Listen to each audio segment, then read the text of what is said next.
Normalement, 21h, minuit ce soir, il est déjà 21h42. Voilà, les petits soubresauts, évidemment des coups de fouet qui se perdent comme d'habitude, mais les coupables ne se reconnaîtront, évidemment, hein, puisque ce n'est pas de votre faute, vous êtes arrivés en retard, à cause toujours des mêmes qui se reconnaîtront, mais on leur mettra des coups de fouet à distance et vous vous en doutez. De toute façon, il y en a, ils savent de qui je parle immédiatement.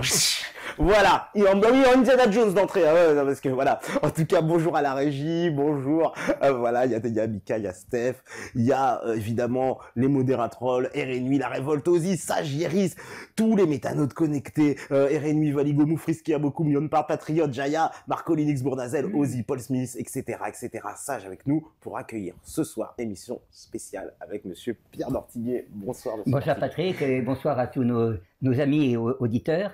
Qui sont enchantés, ils ont tous attendu, hein, heureusement, ils m'ont dit on a dû changer les J'espère ne pas les horaires. décevoir, en tout cas, vous apporter un sujet qui est en un sens connu et en même temps encore un peu mystérieux, puisqu'il s'agit du mythe nordique. Les mythes nordiques. Les mythes nordiques, oui. Donc, les mythes nordiques que certains d'entre vous connaissent direct, évidemment, on dit mythes nordiques, je vois Thor, Odin, etc. Oui. Parce qu'il y a quand même des figures de ces mythes nordiques qui sont réapparues. Oui, dans le cinéma, via le cinéma hollywoodien. Et justement, il convient aussi de rectifier, disons, ce qu'on pourrait appeler le pouvoir déformant de l'image. Parce que ce sont en réalité des allégories, des personnages sacrés. Ce ne sont pas des...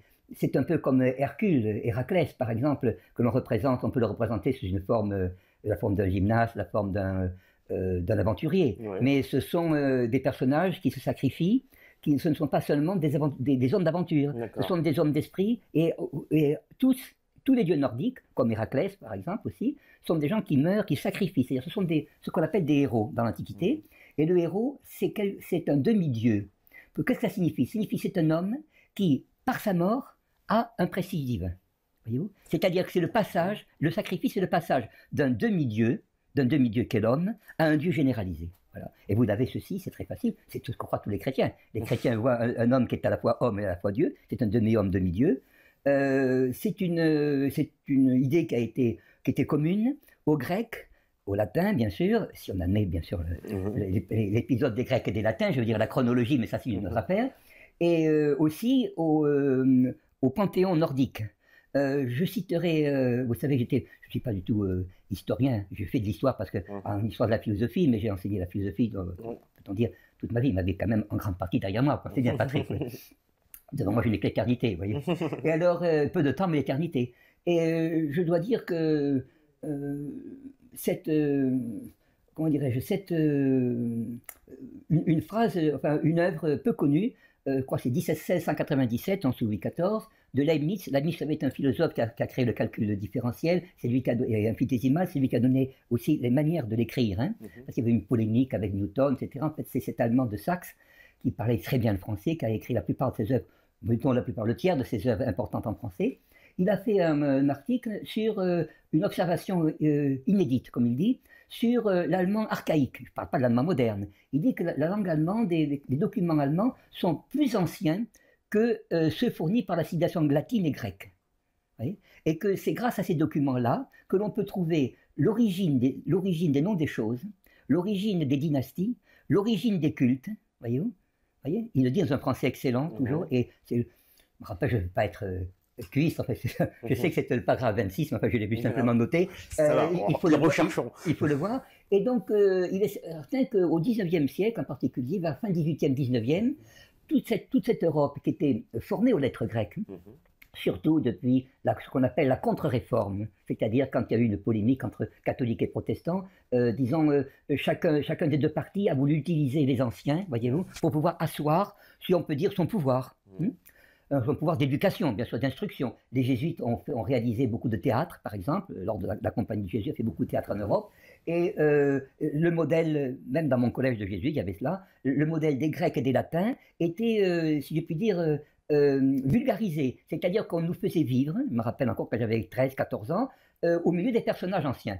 Voyez-vous? C'est-à-dire qu'on jouait des scènes grecques et latines. Je n'ai vu ceci d'ailleurs qu'en Écosse, où j'ai vu le dimanche matin, par exemple, des jeunes gens, des étudiants, habillés en grec ou en romain, voyez-vous, soit à faire de la parade militaire ou autre. Mais à partir du XVIIIe siècle, ou fin du XVIIIe, et tout le XIXe, les Allemands en particulier, les Anglais et les Allemands surtout, ont développé la recherche de leur propre mythologie.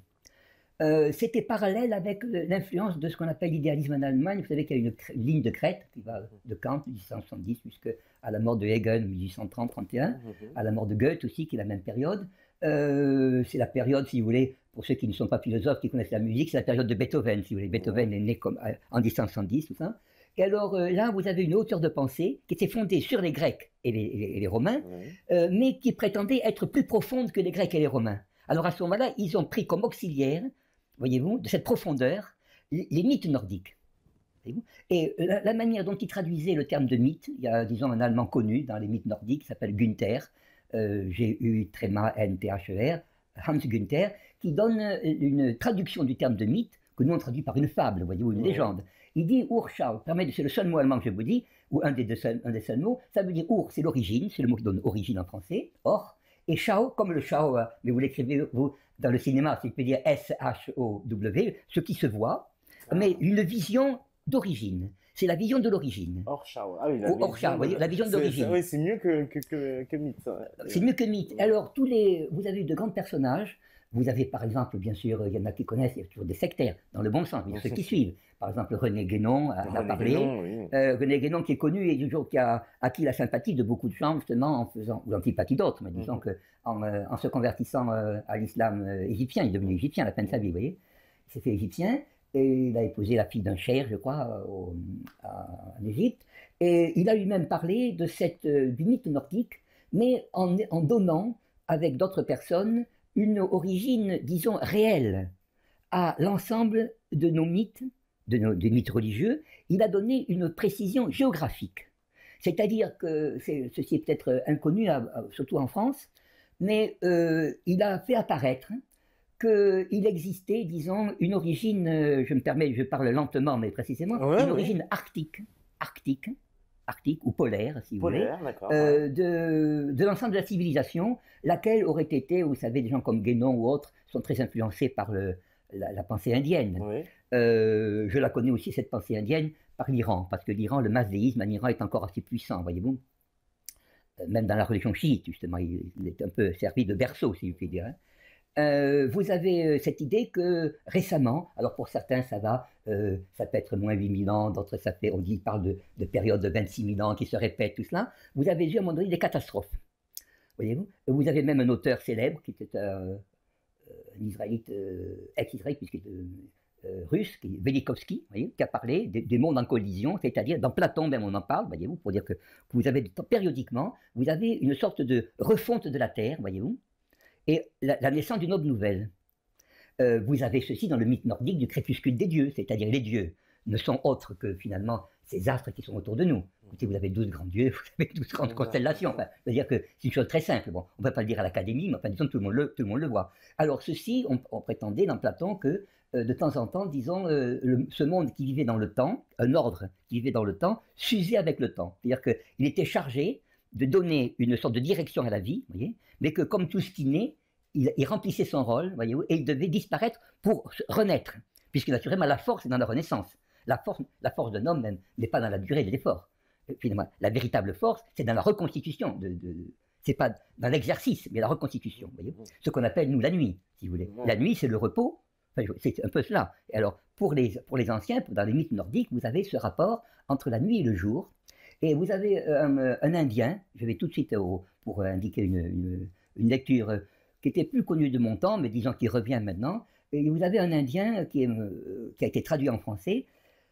Il est mort dans les années 30. Il s'appelle Tilak, T-I-L-A-K, Bal Gangadhar Tilak, qui était un prédécesseur de Gandhi au Parti du Congrès. Le Parti du Congrès était au départ un parti assez pro-anglais, était manipulé, si je puis dire. Bon, je ne dis pas par la maçonnerie, parce que je vais avoir des ennemis, mais disons qu'il était, enfin, nous allons avoir des ennemis, mais disons que c'était un peu ça. Alors, il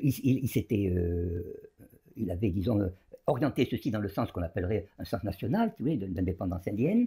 Il a été condamné à la prison, et justement, on revient en Europe, un Allemand très célèbre, très connu des linguistes, qui était le filleul de Karl Maria von Weber, celui qui a fait le Freischütz, tout ça, qui est un bon romantique, qui est mort de misère à Londres d'ailleurs. et mort dans la misère. Eh bien, cet homme qui s'appelle Max Müller, Friedrich Max Müller, qui avait pendant 25 ans composé, rassemblé les textes des Rig Veda, des fameux Védas indiens, voyez-vous, a envoyé, quand il a su que Tilak était en prison, lui a envoyé son exemplaire, un bel exemplaire, voyez-vous, du Rig Veda, et cet homme en prison, raconte, a consulté les Védas, les a lus, et les a interprétés d'après justement des notions non pas allégoriques, mais des notions précises d'origine arctique. Son livre en anglais s'appelle Arctic Home, c'est-à-dire la patrie arctique, essai d'interprétation des légendes et textes védiques. Alors il parle, vous savez qu'il parle de Indra, le dieu par exemple qui est vaincu, enfin qui se bat avec son adversaire Nocturne. Et il a dit, ceci ne peut se comprendre que si on imagine justement cette vie dans le Nord avec un moment solaire, voyez-vous, le soleil qui est à peu près dans les 7 mois, par exemple, mois, ou 10 mois quelquefois, voyez. Vous savez que l'année, je ne fais pas de ressenti, mais l'année romaine ancienne a 10 mois, 10 mois et quelques jours.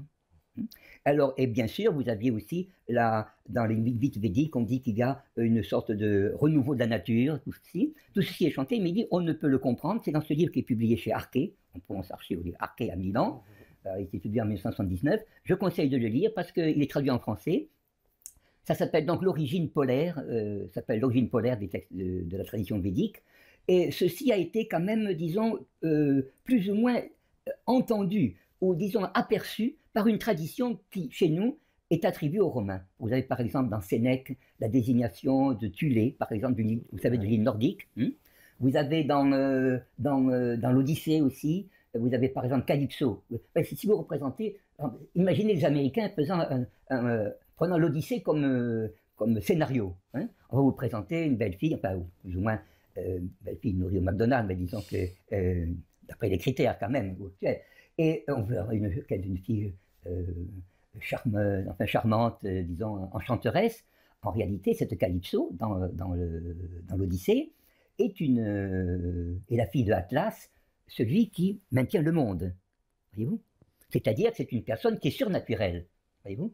Donc on ne peut pas représenter, je veux dire, par une actrice ordinaire, sans vouloir disqualifier. Mais il faut passer à un autre niveau. Je vais donner 2 exemples très précis, un exemple tiré du Coran, un exemple du Saint-Coran, un exemple tiré d'autre chose. Mais par exemple, également des légendes nordiques. Vous avez par exemple l'idée de Calypso qui aide son père à maintenir le monde. Mais vous avez 2 exemples.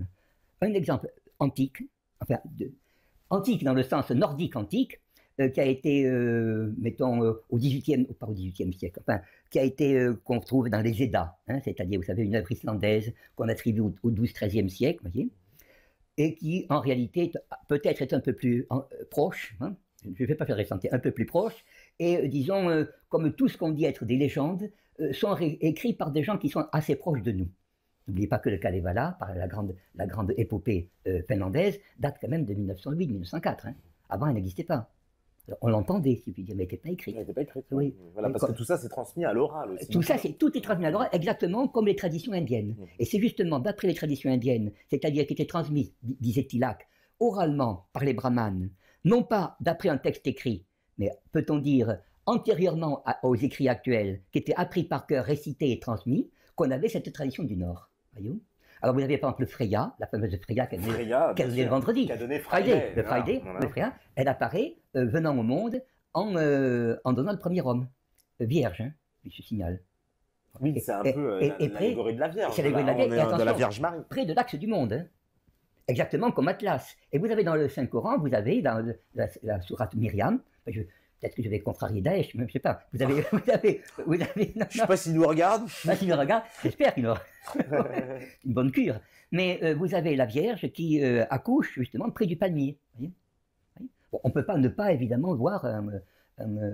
Disons, on ne peut pas voir la même chose, si je puis dire. Voyez-vous, ce n'est pas que ça se ressemble, la source est la même. Et c'est-à-dire si les écrits demeurent ou si la tradition demeure, c'est qu'elle repose justement sur un socle uni. Vous voyez? Et non pas se disperse. Et vous avez également le terme, parmi les dieux, vous avez, avant de reparler des mythes, vous avez un dieu qui est connu, je vous ai dit tout à l'heure, Patrick, au Mexique même, qui est Wotan, qu'on a confondu avec Odin, c'est Humboldt en Allemagne, il avait confondu. Bon, j'ai une opinion privée, mais enfin je n'ose pas la dire parce qu'elle est un peu paradoxale. Bon, alors je la laisse, c'était celle de celui que j'aime beaucoup, un Allemand qui s'appelle Landmann, bon évidemment, qui lui prétend que le monde que l'homme n'est pas autochtone, n'est pas né sur Terre. Bon, ben, peut-être que Val, c'est né sur Terre, mais je ne sais pas tout le monde. Voilà. Alors, ceci, je l'ai fait. Mais Wotan, par exemple, est un homme, oui. Dans Wotan, on a dit que le mot de Wotan était le même que le terme de Bodh, qu'on avait dans le Bouddha, qu'on prétend être signifié l'illuminé, mais on peut dire également que c'est l'ambassadeur des ancêtres. Hein. On peut dire que, vous avez aussi, mais ça c'est un peu irrévérencieux peut-être, on dit que vous savez que Wotan était boiteux. Ouais. Vous savez comment on dit il est boiteux en vieil allemand? C'est comme le saxon, islam, vous voyez, Wodan, islam, Wotan est boiteux. Enfin, je ne vais pas dire que je ne sais pas quoi. Je n'en veux pas au boiteux. Et c'était extrêmement intéressant. Vous avez beaucoup des gens de Meisenbourg, par exemple, en Allemagne. C'est un thème très important dont je ne connais pas, je ne prétends pas connaître la signification, pénétrer la signification. Mais vous avez, disons, ce même culte, ce même nom d'ailleurs, qui se trouve au Mexique. Vous savez que je l'ai dit dans une émission l'autre jour, avec ami Mike, que quand les Irlandais, pas les Irlandais, les Hollandais, les Allemands, les Israélites allemands surtout, sont allés en connaissant le Yiddish, sont allés en parce que c'est le Yiddish, ça veut dire le Yiddish Deutsch, le Yiddish c'est Deutsch, sont allés au Mexique, ils ont remarqué que beaucoup de mots indiens leur étaient connus, voyez. Par exemple, je sais pas, vous avez le mot de quick, vous avez le mot de quick qui signifie quick en anglais. Bon, on le traduit différemment, mais disons que vous avez, je vais donner cet exemple de Mexico. Mexico, qu'on pense Mexico, et Co c'est côte, Dieu, et Mechi, ça veut dire puissant. Bon, je ne veux pas parler de la Mecque, hein, parce que là, c'est le mythe nordique, évidemment. C'est-à-dire le mot de Mecque, à mon avis, mais ça, vraiment, je préfère être un ignorant, un candide, hein, à mon avis, est à mettre de ce point de vue. C'est-à-dire ce que Leibniz appelle, dans ses nouveaux essais sur l'entendement, une langue primitive, parce qu'il pensait que toutes les langues, donc ça veut dire tous les mythes, avaient la même origine linguistique. Ce qu'il appelle la langue adamique. C'est dans les nouveaux essais sur l'entendement humain, je crois que c'est le livre 6, mais je n'ai plus mauvaise mémoire là-dessus. Ça s'appelle de la signification des mots. Je demande à ceux qui connaissent Leibniz, par exemple, d'aller le rechercher. Il prétendait que l'arabesque, le turc, comment ils appellent le tatar, etc., viennent d'une même origine, et il disait le teuton en a conservé le naturel. Voyez-vous, ça, c'est quand même une opinion. Bon, bien sûr, les nouveaux essais ont été publiés, je crois, vers 1760 à titre posthume, mais disons, c'est dans un ouvrage classique. Je veux dire, il réfutait la psychologie anglaise de Locke, et il a même parlé des hommes, vous savez, c'était à Leibniz et à Kant, que l'on doit, je m'enferme avec eux, hein. Je ne suis pas comme dans la cabine de l'accident dont on nous enfume, comme disait Le Pen, vous savez, pour accident de Germain Bing. Mais vous avez, disons, il parle des hommes planétaires aussi, en se demandant s'il faut les baptiser, les hommes des autres planètes. Et Kant parle des Stirnbewohner, des hommes des étoiles. L'idée d'hommes extérieurs à notre système était une idée classique en Allemagne au XVIIIe siècle. Alors, et ça, c'est hérité directement des mythes nordiques. Des mythes nordiques. Parce que je crois que cette idée que nous vivons, que les dieux visitent les hommes, voyez-vous, visitent les hommes. Et est à mon avis une idée, disons, constante, hein, et que aussi disons qu'il y a, ça c'est dans la mentalité nordique, qu'il y a non pas comme on croit ici, une éternité de l'âme. Ce n'est pas cela, c'est-à-dire l'âme est incorruptible, c'est possible, mais qu'il y a une destinée, voyez-vous, de l'âme dans ses combats, c'est-à-dire qu'elle continue ses combats après sa mort, voyez-vous. Ça c'est une idée très profonde, et vous avez, quand on parle des mythes, on pense par exemple que ça n'a rien à voir avec l'Afrique. Et vous avez, je cite, parce que ceci est cité par Guénon, vous avez par exemple un livre de Marcel Griol, qui était très connu autrefois, et moins connu aujourd'hui, comme tout ce qui est bon, bien sûr, mais c'est pour ça que j'en parle. Je ne l'ai pas lu, je l'ai l'autre jour, quelqu'un m'a donné des passages, je dois dire que c'était en ethnologie, un peu de sociologie, ethnologie en philo, disons que j'avais fait l'impasse dessus, mais je connaissais quand même pas mal. Quand je faisais l'impasse, je regardais rapidement. Eh bien, il cite un peuple du Tchad, les Sao, S-A-O, et ces Sao ont l'idée aussi qu'ils sont venus du nord, voyez-vous, et que tout d'un coup, dans le nord où ils étaient, la terre est devenue aride et qu'ils sont allés vers le sud. Ça, c'est très important. Vous avez d'autres thèmes que je connais par les Allemands, par exemple, mais je ne connais moins l'Afrique, je connais plus l'Océanie. Hein. Oui. Vous avez chez les Maoris, par exemple, l'idée que l'homme descend des Pléiades. Hein. C'est des Pléiades, ils désignent les Pléiades dans le ciel, ils désignent pas n'importe. Ils ne mettent pas comme ça, vous voyez, comme quelqu'un qui ne sait pas où est la Tour Eiffel, vous voyez, je vous remarque comme ça. Non, non, ça c'est une idée qui est très profonde, vous voyez. Et j'allais parler avec des Océaniens, et effectivement, c'est extrêmement travaillé en Allemagne aussi, oui, en Allemagne, en Angleterre, peu en France, voyez-vous. On n'a pas du tout, parce qu'on a mis ça sur le compte de superstition, etc., voyez-vous. Nous avions cette idée de l'homme primitif, voyez, qui n'avait pas fait la révolution scientifique, voyez. Ça, c'est une idée. Tandis qu'il y avait le sens du mystère dans le Nord, fait que si vous regardez le nombre d'ethnologues, par exemple, ils sont plus du Nord que du Sud. Pourquoi? Parce que dans le Nord, il y a le sens du mystère, si vous voulez. Voyez je conseille à ceux qui veulent s'intéresser vraiment au Nord de commencer, disons, je ne dis pas modestement, mais disons, comme on est français, de commencer par un ouvrage très bien écrit en français, mais qui n'est pas d'une française, bien qu'elle soit née à Paris, qui était Madame de Staël, la fille du ministre de Louis XVI, Necker. Elle a écrit un ouvrage de littérature que vous trouvez chez Gallimard, en collection de poche, qui est très peu recommandé par les professeurs, parce que souvent ils l'ignorent aujourd'hui. Il y a le chapitre, je crois, attendez, ce chapitre 11, je l'ai préparé pour vous. Chapitre 11, ne croyez pas, ne savez pas. Chapitre 11, c'est la littérature du Nord. Alors là, elle fait la distinction entre littérature du Nord et littérature du Midi. Quand j'étais chez les Jésuites, il y avait un professeur laïque, qui avait des amis, enfin bon, à la Libération, ça y a beaucoup, comme ça, et qui était très fort. Et il nous avait fait apprendre par cœur, ce texte-là, un texte. Ce qui fait la grandeur de l'homme, c'est le sentiment douloureux de l'incomplexe destinée. Justement, ce qui est nordique, c'est la douleur et la mélancolie. Donc, qui dit mélancolie, dit regret de l'origine. Voyez. En allemand, vous avez le mot Heimweh, c'est-à-dire douleur du home. La douleur créée par l'absence de la patrie. Et pour connaître la patrie, il faut donc, comme si vous voulez savoir pourquoi vous êtes attaché à une femme, il faut s'en séparer. Enfin, ne croyez pas, ne prenez pas ça au pied de la lettre. Hein. S'en séparer, vous vous éloignez, et c'est là que vous voyez la présence. Voyez-vous. Et bien de même, vous avez beaucoup de poètes comme Darlene Rose qui ont fait des voyages à l'étranger, en Grèce, en France, surtout en France pour lui, et qui, au terme de leur voyage, voyez-vous, arrivent à découvrir une énigme de leur patrie. Il faut que la patrie soit une énigme pour soi-même, si vous voulez vous intéresser à autrui. Est-ce que vous voyez? Tandis que nous avons une certaine satisfaction, et Madame de Staël dit que ça, c'est le tempérament du Midi, c'est-à-dire le goût des voluptés, voyez-vous, accompagné de la vanité, bien sûr.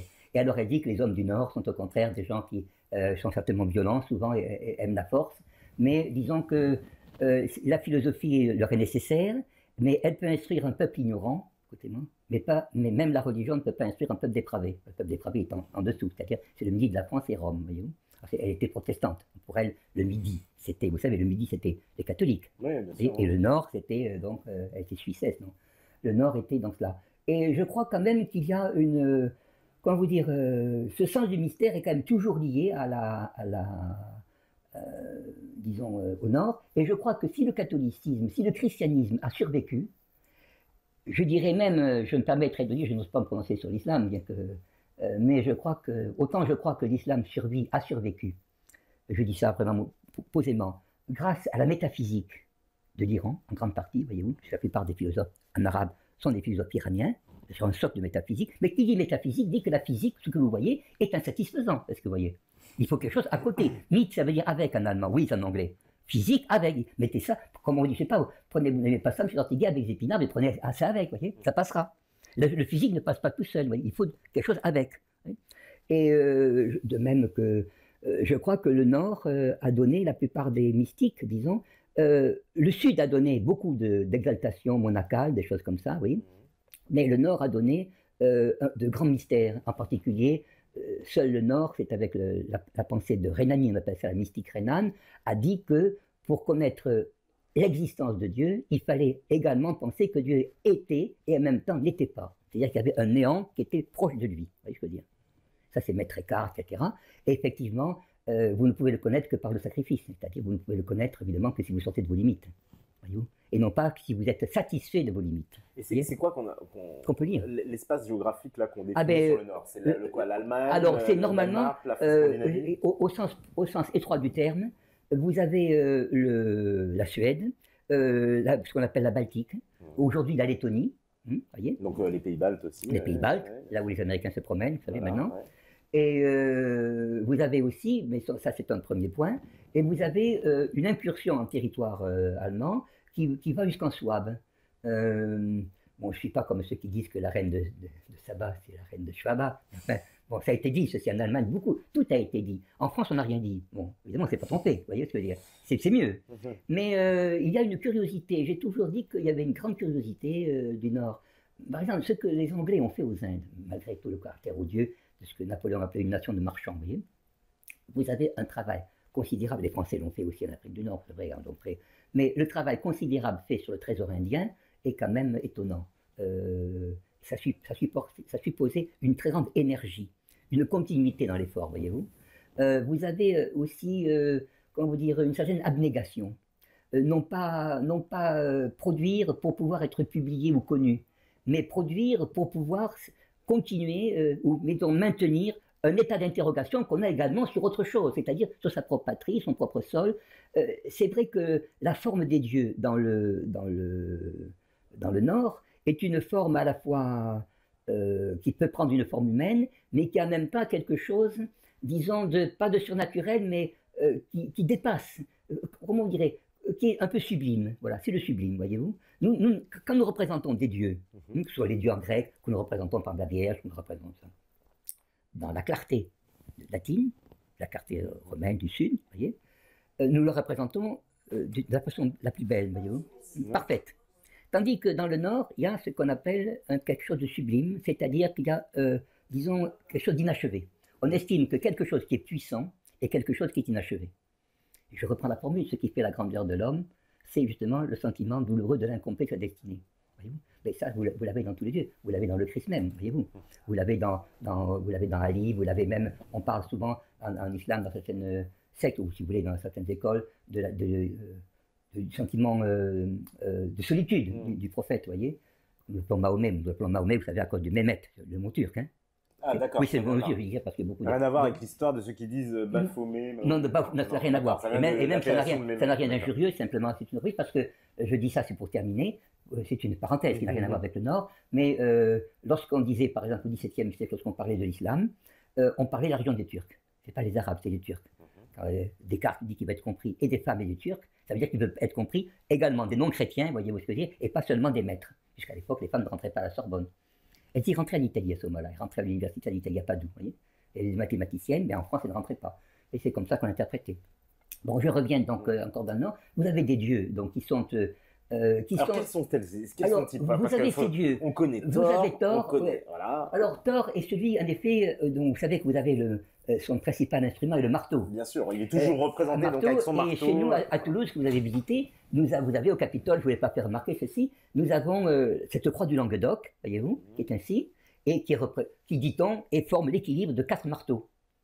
Parce qu'on disait que c'était les Visigoths, voyez-vous, qui étaient donc à l'origine de cette empreinte. On dit que Toulouse, le Tol de Toulouse, comme le Tol de Toulon, le Tol de Toul, voyez-vous, Metz, Toul et vers Toul, est le même mot que Tulé, qui a donné le mot de Tulé comme étant l'île du Nord, vous savez.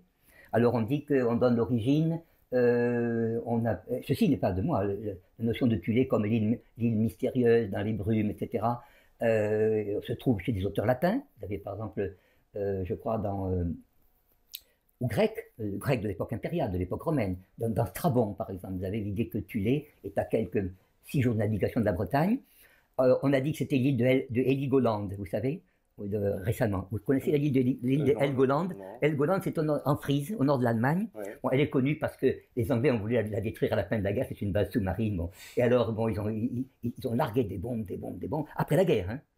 Ah oui, après la guerre, ne croyez pas que la guerre se termine. Une guerre ne se termine jamais à la fin, hein. Ça se termine jamais. Alors, ils ont bombardé, puis il y a eu beaucoup de protestations allemandes, etc. Ils sont arrêtés. Et finalement, c'est une île qui a été décrite ou désignée par un nommé Jürgen Spanut, S majuscule P-A-N-U-T-H, qui a été traduit en français comme étant l'île de l'Atlantide. C'est-à-dire parce que c'est une île qui s'enfonce dans la mer. Et si vous voyez des cartes de cette île, par exemple, au 15e, 16e siècle, elle est beaucoup plus grande qu'aujourd'hui. Alors on pensait que les fameux Phéaciens, les hommes rouges, vous voyez, qui étaient allés jusqu'en Égypte et en Phénicie. D'accord. Ces hommes rouges, c'est ainsi qu'on désigne. Vous savez, les hommes rouges, c'est ainsi qu'on désigne les hommes de la mer du Nord. Ouais. Hein, c'est les navigateurs de la mer du Nord, un peu comme les Vikings, si vous voulez. Voyez. Et lorsqu'il y a eu une catastrophe dans le Nord, disait ce fameux Spanut, qui était un pasteur protestant autrichien, venu donc travailler près de l'île d'Heligoland pour remplir un ministère, si je veux. Voilà. Eh bien, il a fait beaucoup d'études, il a même raconté que ce qu'on appelle les Phéaciens, alors l'île des Phéaciens, quand Ulysse va voir Nausicaa, par exemple, vous voyez, sur la plage, par exemple, eh bien que c'est l'île de la mer du Nord, voilà, avec d'immenses constructions à nord, etc. Et ça correspondait un peu à ce que Platon disait, qu'il y avait un empire immense qui était gouverné par Poséidon, c'est-à-dire le roi des mers, voyez, et qui avait l'Atlantique, justement, l'Atlantique comme domaine. Et puis qui ensuite avait envahi la Grèce, voyez, poussé par la destruction de leur propre pays. Ça, c'est dans le Critias, vous l'avez de Platon, qui était plus connu de notre temps parce qu'on le faisait en version grecque. Oui, en version grecque, après, on faisait 3-4 lignes ou 6 lignes, vous voyez. Et ceci est très important, c'est-à-dire l'idée qu'il y a. Vous avez un nommé Firmianus aussi, Lactance, qui parle je crois que c'est au 3e siècle de notre ère, peut-être qu'on le désigne, hein, un chrétien des 3e siècle, qui parle du Nil du Septentrion. Dans l'Odyssée, on parle de la fameuse île de Calypso comme une île boisée, par exemple, et on présentait également cette île comme une île de verdure, etc. Tout ça. C'est-à-dire, il y a quand même, disons, toujours dans Sénèque aussi, le Sénèque le tragédien, hein, pas Sénèque le tragédien, vous avez Médée, dans Médée, vous avez également, dans Euripide même, j'ai vu un jour traduit parce que je voulais traduire quelque chose pour un élève qui apprenait le grec, vous avez également cette idée d'une mer entourée de pays froids, voyez-vous, où sont des hommes qui vivent heureux, où sont des hommes, ou alors qui vivent ou qui vivaient heureux, voyez-vous. C'est cela qui est très important, c'est-à-dire que l'idée qu'il y a une sorte d'apaisement et surtout une source, parce que c'est là que les Allemands ont porté leurs efforts. Ils ont dit que, mais ça, bon, il y a des variantes évolutionnistes aussi. Hein. Vous avez des Allemands, par exemple, qui ont dit, c'était Günther qui l'a dit, qui est mort à 90 ans, qui a dit que l'homme du Nord était une création, était une suite de l'homme de Cro-Magnon, je crois, ou de l'homme d'Aurignac, tout ça. Bon, oui, mais lui, la sphère, comme vous dites, Patrick, la sphère, disons, de ce Nord, c'est, disons, autour de la Baltique. Autour de la Baltique, voilà. Alors, on a parlé ensuite d'émigration, voyez, et il y a quelque chose à retenir de Leibniz aussi. Donc, je parle du XVIIe siècle, je ne parle pas du XIXe ou alors de cette chose horrible, enfin, vous savez, bon, dont on ne parlera pas, bien sûr, parce que c'est horrible. Voilà. Et alors, vous avez quand même au XVIIe siècle, cette idée dans Leibniz qu'il y a un grand pays qui s'appelle la City, les Scythes, S-C-Y-T-H-I-E, dont on dit que les Scots viennent, il y a les Scotland. Vous savez que la Chine s'appelle en russe Kitaï, Kitaï, c'est le même mot que Scythe. Hein. Et Leibniz dit que de la Pologne jusqu'à la Chine, il y a une même nation. Hein. Et il écrit, je crois que c'est au margrave de Hesse. Ah oui. Attendez, c'est quelle date? Je ne me rappelle pas. Je crois que c'est également 98-99. Il dit qu'il a des amis jésuites, le père Grimaldi, qui lui a donné beaucoup de témoignages sur ces langues. Ouais. Et il parle du persan, en disant que le persan a beaucoup de mots qui approchent de l'allemand, voyez-vous. Donc il y avait cette idée, les Allemands avaient cette idée, les gens du Nord, qu'à cause de cette migration, voyez-vous, ils avaient des parents dans l'Asie. Est-ce que vous voyez? Ça, c'est très important. Et c'est une chose qui est inconnue des Français. Nous, vous avez la Chine, bon, il y en a qui aiment la Chine parce que, bon, quand vous dites en Chine, il y a des populations qui s'appellent les Lolos, etc. Ou enfin, vous dites d'accord, mais c'est les Han qui sont importants. Bien, oui, c'est vrai, les Han sont importants. Mais si vous regardez dans le détail, vous avez, comment je vois en Iran, par exemple, vous avez des populations très diverses. Les Persans, proprement dit, ne forment qu'à peu près 45-50% de la population. Vous avez quand même des mots, des noms, des figures. Les Allemands étaient très intéressés de voir le type allemand, par exemple, à travers des portraits du Shah de Jehan, par exemple. Des portraits que l'on faisait, ou descriptions, parce qu'on n'a pas de portrait, descriptions qu'on pouvait faire du cure de Saladin, vous voyez. Et ils se reconnaissaient, je dis ça pour connaître un peuple qui est à côté, ils se reconnaissaient à travers ces peuples-là, voyez-vous. C'était pas eux, ce peuple-là, mais ils pensaient qu'il y avait, je ne sais pas comment disait un de mes amis l'autre jour, ces notions de race ou d'origine nordique leur permettaient d'avoir une parenté ailleurs. Est-ce que vous voyez? C'est pour ça que d'ailleurs... ils n'ont pas un peu joué justement? Si, ils ont joué de cela, bien sûr. Évidemment, j'ai encore eu... j'allais pas dire... bon, je compose un livre sur l'Iran maintenant, et je vois, par exemple, j'ai un rapport d'un nommé Marina, qui était l'ambassadeur, le légat du pape en 1941. Elle dit, ces Iraniens sont épouvantables, hein, ils n'aiment pas les Britanniques, parce que Marina aimait les Britanniques, ils n'aiment pas les Britanniques, ils n'aiment pas les Russes, bon, parce que... mais alors, il dit, les Allemands, ils font une propagande chez eux, ils leur disent que les Allemands sont originaires d'Iran. Je sais pas moi. Imaginez qu'un Français aille en Algérie, dise voilà, écoutez, vous savez, nous, on vient de là. Hein, on n'a pas dit ça qu'on vient de là. Vous voyez. Et un jour, j'étais un peu, vous savez, en tant que philosophe, l'Allemagne déterre un peu. Hein.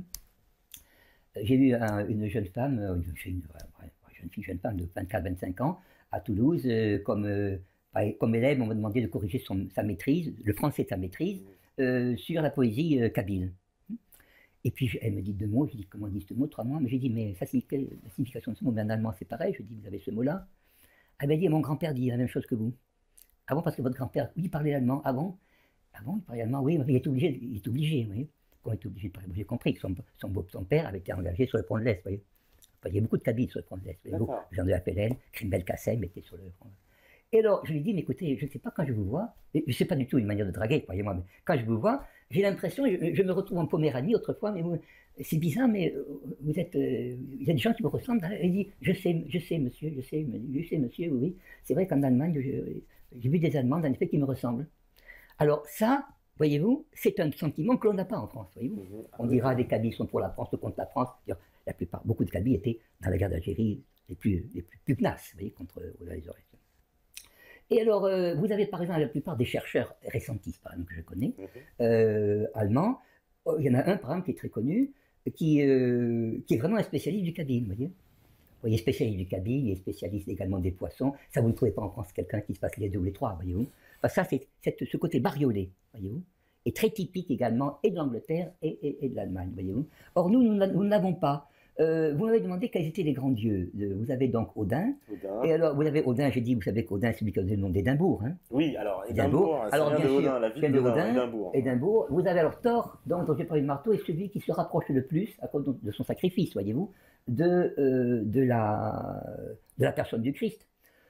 Écoutez, je peux vous dire naïvement, comme me demandera au jugement dernier, moi je pense que le mot de Christ ne signifie pas le mot de Christos, c'est-à-dire qui est loin, bien que ce soit communément accepté, mais serait une contraction, le U, vous savez ce qu'on appelle le Y, c'est pas un I, c'est un Y, hein, Y. Un Y, c'est un U, c'est pas un I. Et c'est Gerustet, signifie à mon avis, Gerustet ou Christet, qui signifie armé, l'homme qui est armé pour le bien, voyez-vous. Et vous avez, comme vous m'avez dit tout à l'heure, quand dit votre ami, vous avez en effet l'idée que, comment ça s'appelle, pas l'idée, mais le fait sacré, que Thor a ressuscité, etc., qu'il a été frappé de la lance, etc. Alors, ceux qui étaient les missionnaires chrétiens, mais sans vouloir faire d'anticléricalisme, les missionnaires du Sud surtout, disaient que c'était une opération diabolique, que le diable avait voulu créer des personnages, voyez-vous, pour pouvoir distraire l'attention portée au Christ. Bon. Sauf que quand le christianisme s'est répandu, mettons d'une façon ou d'une autre, en réalité, je crois que les gens ont conservé leur foi, voyez-vous. Parce qu'on ne change pas de foi. Oui, voilà, parce que il faut bien le dire quand même, c'est assez particulier dans l'histoire de l'Europe. C'est une partie qui a été christianisée relativement tard. Relativement tard. Et même, permettez-moi de vous dire, Patrick, j'ai visité la Suède, parce que je connais en Suède donc, le directeur de Radio Islam, qui est Ahmed Rami. Même si nous ne sommes pas toujours d'accord, évidemment, c'est un homme qui a été très courageux, vous voyez, très très courageux. Et il a vécu en Suède, il a été accueilli en Suède. Je me permets de parler de ce pays, puisqu'on dit souvent les Suédois sont racistes, etc. Quand il a expliqué pourquoi il était là, il a vu une femme inspecteur. Il lui a dit, pourquoi vous êtes ici? Il lui a dit, j'ai voulu faire un attentat contre le roi du Maroc. Et pourquoi? Parce qu'il est entre les mains de mauvaises forces, nous allons dire des forces occultes, hein, pour ne pas avoir d'ennuis. Ah, il a dit, c'est pas au Maroc qu'il faut venir, c'est ici qu'il faut venir. Est-ce que vous imaginez à Orly quelqu'un qui vous a, oui, vous avez fait quoi? J'ai fait un coup d'État contre le roi parce que, je sais pas, mon roi, ou parce que c'est ici qu'il faut le faire, vous voyez. Ça, c'était la Suède. La Suède lui a payé une pension, voyez-vous, de réfugié politique, instruction, aux frais de l'État, hein, et logement gratuit, voyez-vous, payé évidemment. Mais c'est-à-dire qu'on considérait que cette personne devait être préservée. Est-ce que vous voyez la même chose en France? Vous la voyez? Vous voyez quelqu'un qui rentre, bien sûr, qui fait des affaires à droite et à gauche, qui gagne de l'argent. Mais je parle d'une attitude suédoise. Voyez. Il m'a dit que la franchise suédoise était, on dit même, il y a un proverbe suédois qui dit naïf comme des yeux bleus, vous voyez. C'est-à-dire qu'on peut leur faire croire ce qu'on veut parce qu'ils n'imaginent pas qu'on ment. Est-ce que vous voyez? Alors vous allez me dire, le résultat c'est quoi? Le résultat c'est que nous on est en pleine crise, vous voyez. Ben oui, eux sont moins dans la crise. Oui, parce que disons qu'il faut quand même une confiance. Voyez-vous, vous avez le droit, c'est le droit allemand, le droit germanique est un droit, anglais aussi est un droit non écrit. Est-ce que vous voyez? Parce que si vous le mettez par écrit, vous allez disputer l'écrit. Est-ce que vous voyez? Et vous allez dire, moi je l'interprète différemment ou autre. Mais si vous faites confiance à quelqu'un, vous dites, voilà, moi, j'ai par exemple telle disposition, telle boutique, je ne peux pas payer comme un autre parce qu'il m'arrive tel désavantage. Bon, eh bien, vous avez une loi spéciale pour vous, ce qu'on appelle un privilège, une loi spéciale qui fait que on vous juge, disons, d'après votre activité. Voyez-vous? Tandis que nous, on ne juge d'après un code qu'on peut tourner. Vous comprenez? On dit la loi c'est le péché. La loi, en effet, la loi, on sait que c'est là, on va passer à côté, tout en faisant semblant de la respecter. Voyez, ça, c'est assez difficile de comprendre cette mentalité.